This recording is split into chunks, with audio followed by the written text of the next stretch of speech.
Supreme কোর্টের এক আইনজীবীর মৃত্যুতে বিচারিক কার্যক্রম বন্ধ থাকায় আজ হয়নি চিন্ময় কৃষ্ণের জামিন শুনানি। এদিকে সুপ্রিম কোর্টের এই শুনানিকে ঘিরে অপ্রীতিকর পরিস্থিতি এড়াতে সকাল থেকেই চট্টগ্রাম আদালতে ছিল কড়া নিরাপত্তা। এছাড়া চিন্ময় কৃষ্ণের জামিন বাতিল ও আইনজীবী আলিফ হত্যার বিচার দাবিতে বিক্ষোভ মিছিল ও সমাবেশ করেছে বৈষম্য বিরোধী ছাত্র আন্দোলন। চিন্ময় কৃষ্ণ দাসের জামিন শুনানিকে ঘিরে সকাল থেকেই চট্টগ্রাম আদালতের প্রবেশ মুখে ছিল আইনশৃঙ্খলা রক্ষাকারী বাহিনীর বিশেষ চেকপোস্ট।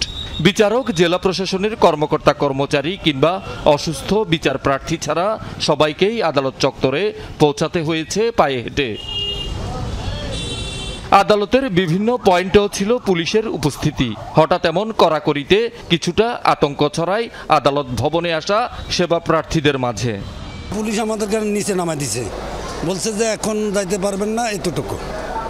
কেন আমরা এগুলো জানি না, আমরা পায়ে হাঁটা তারপরে উঠে গেছি কোর্ট বিল্ডিং। এখানে গাড়ি উঠতে দেওয়া হবে না বা কিছু। এখন আমরা লাঞ্চ বক্স টক্স নিয়ে এসে এখানে এসে বাধার সম্মুখীন হলাম যে এখান থেকে কাউকে উঠতে দেওয়া হবে না, হেঁটে হেঁটে উঠছি। পুলিশ তো জায়গায় জায়গায় চেকপোস্ট নিয়ে মানে চেক করতেছে, মানুষের কোনো গাড়ি উঠতে দিতেছে না। এরপরে মনে করেন সাধারণ মানুষদেরকে হয়রানি করতেছে। দুপুরে চিন্ময় কৃষ্ণ দাসের জামিন বাতিল ও আইনজীবী আলিফ হত্যার বিচার দাবিতে বিক্ষোভ মিছিল ও সমাবেশ করে বৈষম্য বিরোধী ছাত্র আন্দোলন। আদালত ভবনের শাপলা চত্বর থেকে শুরু হওয়া মিছিল জেলা প্রশাসক কার্যালয়ের সামনে সংক্ষিপ্ত সমাবেশের মাধ্যমে শেষ হয়। চিন্ময়কে জামিন দেয়া হলে চট্টগ্রাম থেকে দুর্বার আন্দোলনের হুঁশিয়ারি দেন ছাত্রনেতারা।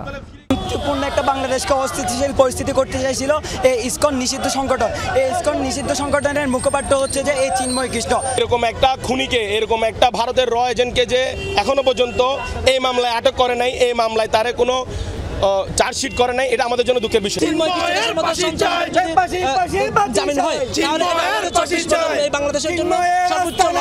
আমাদের পরবর্তী কর্মসূচি আরো স্ট্রং হবে। আমাদের আম জনতা সবাই আমরা রাস্তায় নেমে পড়বো এবং এটার যে পর্যন্ত যাওয়া যায় আমরা যাব এবং আমরা এর পাশে আছি। আমাদের আলিফ ভাইয়ের রক্ত আমরা বৃথা যেতে দিব না।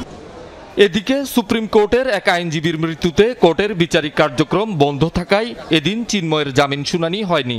যে কোনো অপ্রীতিকর পরিস্থিতি এড়াতে দিনভর আদালতে নিরাপত্তার জোরদার রাখা হয়।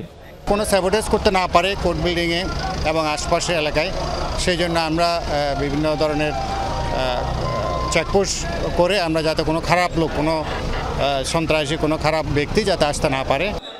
চিন্ময় কৃষ্ণ দাস গত 5 মাস ধরে রাষ্ট্রদ্রোহ মামলায় গ্রেপ্তার হয়ে চট্টগ্রাম কেন্দ্রীয় কারাগারে বন্দী। গত বছরের 26 নভেম্বর আদালত প্রাঙ্গণে সংঘর্ষ হয়। এ সময় আইনজীবী সাইফুল ইসলামকে পিটিয়ে ও কুপিয়ে হত্যা করা হয়। গত বৃহস্পতিবার উচ্চ আদালত তাকে জামিন দিল। রাষ্ট্রপক্ষের আবেদনের পরিপ্রেক্ষিতে চেম্বার আদালত তা স্থগিত করে আজ শুনানির জন্য রাখেন। শহীদুল সুমন, যমুনা নিউজ, চট্টগ্রাম।